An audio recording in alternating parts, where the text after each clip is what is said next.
pour tout le monde. عسلامة تلامذة الباك section mathématiques. اليوم نواصلوا في الكوريكسيون de l'exercice 3 après avoir l'analysé في الفيديو اللي تعدى. C'est un texte يظهر difficile, mais إذا كان يوصل l'élève يشوف le rapport correspondant entre la question grave يولي l'exercice 3 سهل وينجم ياخذ فيه note maximale. Bon, je vous rappelle le texte qui a été analysé dans l'autre vidéo. Voilà le texte. La découverte de la radioactivité artificielle. On a bien analysé ce texte. La question 1, dégagée du texte, le constat qui a permis aux savants de conclure que les neutrons et les positons ne sont pas émis en même temps. Et nous avons aussi donc étudié la question 2A et 2B. La question 3, c'est de chercher et déterminer la valeur du nombre de charges Z du noyau de silicium. La question 4, on va essayer de déterminer la demi-vie d'une substance radioactive et de déterminer aussi le nombre N0 à t égale à 0. Alors, نبدأ في solution. Premièrement, il nous demande de dégager du texte le constat qui a permis à Frédéric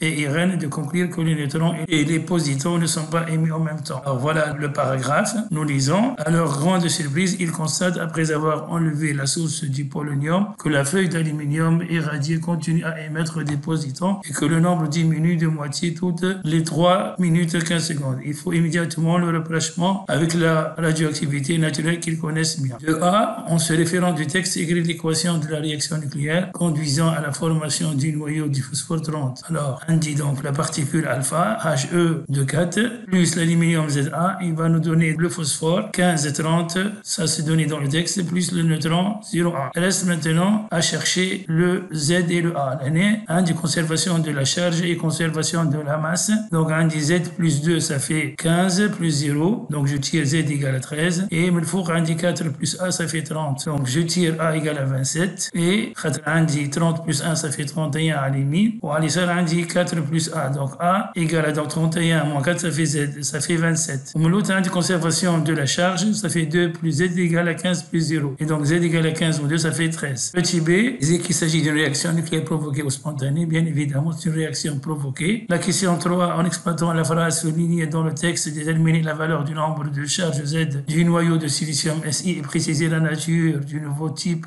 de radioactivité observé. Alors, d'accord comme belle phrase soulignée, puis ce phosphore 30 produit artificiellement se transforme spontanément par émission d'un positon du silicium en silicium 30 stable selon un nouveau type de radioactivité. Autrement dit, une fois un dit le phosphore formé dans la question A, 1530, cet atome, il sera transformé spontanément en émettant le positon donc E10 et le silicium Z. On reste maintenant à chercher Z. Clade, donc la conservation de la charge, donc on dit 15 égale à Z plus 1, ça fait Z égale à 15 moins 1, ça fait 14. Il nous demande maintenant de chercher le type de radioactivité, c'est la radioactivité bêta+. Quatrièmement, soit N le nombre de noyaux à un instant T d'un échantillon radioactif qui peut être soit du phosphore 30, soit de l'azote 13, évoqué dans le texte, et 1, 0, le nombre de noyaux de cet échantillon à T égale à 0. Il nous donne le tableau ci-dessous, où il donc N en fonction de T. Et n'oubliez pas, donc on dit N en 10 puissance 6, c'était en minutes. Donner la définition de la demi-vie d'une substance radioactive, nous lisons la réponse, c'est du cours. C'est la durée au bout de laquelle le nombre de noyaux initialement présents dans un échantillon d'une substance radioactive est réduit de moitié. En exploitant le tableau et des données du texte, identifier l'échantillon étudié. Alors, نقرأ الجملة في التكست.